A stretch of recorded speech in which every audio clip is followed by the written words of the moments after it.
Question कहता है find the maximum possible area of a triangle which can be formed using a thread of length 48 centimetre. तो देखिए हमें perimeter दिया हुआ है 48 सेंटीमीटर का, तो कह रहा है कि मैक्सिमम पॉसिबल एरिया।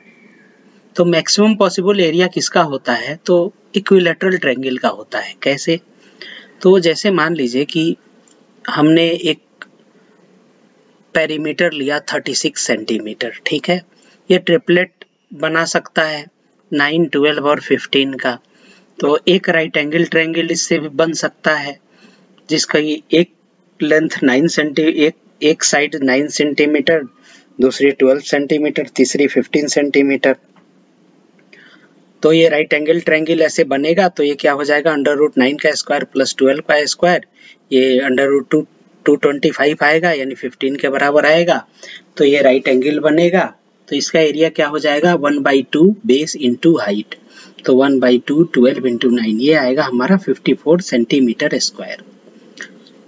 और अगर हम इसको एस्केलिन ट्रायंगल ले लें, यानी एस्केलिन ट्रायंगल मतलब विषमबाहु त्रिभुज, तो इसका एरिया कैसे निकलेगा, हीरोज फॉर्मूले से निकलेगा, S into S minus A, S minus B, S minus सी।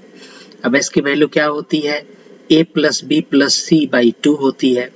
तो हमने क्या किया, S की वैल्यू कुछ यूं ले ली, 11, 12, 13। इसमें क्या है, तीनों साइड्स की जो लेंथ है वो डिफरेंट है, यानी एस्केलिन ट्रायंगल हो गया, ये तीनों साइड्स की लेंथ डिफरेंट है।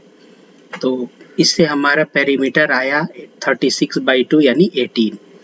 अब 18 से इससे एरिया निकालें, तो 18 into 18 minus 1, S minus A, S minus B यानी 18 माइनस 2, S माइनस सी यानी 18 माइनस 13। ठीक है, इससे हमारा पेरीमीटर आ रहा है ये √18 7 multiplied by 7 multiplied by 6 multiplied by 5। 18 को 6 इंटू 3 लिखेंगे तो ये 2 6 होगा, एक 6 बाहर आ जाएगा, √105 आएगा यानी 10 पॉइंट समथिंग आएगा इसका रूट, यानी 10.24 के आसपास आएगा। तो ये क्या हो जाएगा, 61.44 इसका एरिया हुआ। लेकिन ये हमने एस्केलिन ट्रायंगल के लिए देख लिया। अब इक्विलैटरल ट्रायंगल के लिए देखते हैं। तो इक्विलैटरल ट्रायंगल में सारे के सारे जो साइड्स होते हैं वो इक्वल लेंथ के होते हैं। तो 48 पेरीमीटर है, तो यानी कि 12 हो जाएगा, इसकी एक साइड की लेंथ 12 हो जाएगा। ठीक है, तो कितना हो गया हमारा एरिया, √3/4 इंटू ए स्क्वायर, √3/4 12 इंटू 12। जब हम इसको सॉल्व करेंगे तो हमारा क्या आएगा, 62.28। √3 की वैल्यू 1.7 डालेंगे तब। तो आप देखिए तो किसका एरिया ज़्यादा है, तो इक्विलैटरल ट्रायंगल का एरिया 62.28 है, आपके एस्केलिन ट्रायंगल का एरिया 61.44 है और राइट एंगल ट्रायंगल का एरिया 54 है। तो सबसे ज़्यादा आपका इक्विलैटरल ट्रायंगल का होगा। तो इसीलिए गिवन ट्रायंगल में हम अगर कंपेयर करें, गिवन पेरीमीटर में कोई अगर ट्रायंगल बनता है तो सबसे ज़्यादा एरिया इक्विलैटरल ट्रायंगल से फॉर्म होता है। इसीलिए हमने क्या किया कि यहाँ पर कह रहा है कि maximum possible area of triangle, तो यानी मैक्सिमम पॉसिबल एरिया किस ट्रायंगल से बनेगा, तो वो इक्विलैटरल ट्रायंगल से बनेगा। तो उस इक्विलैटरल ट्रायंगल का पेरीमीटर क्या होगा, 48 सेंटीमीटर।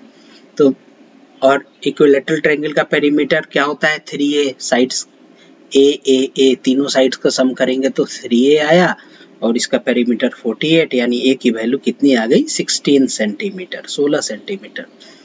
अब एरिया क्या होगा, √3/4 इंटू ए स्क्वायर, √3/4 इंटू 16 का स्क्वायर।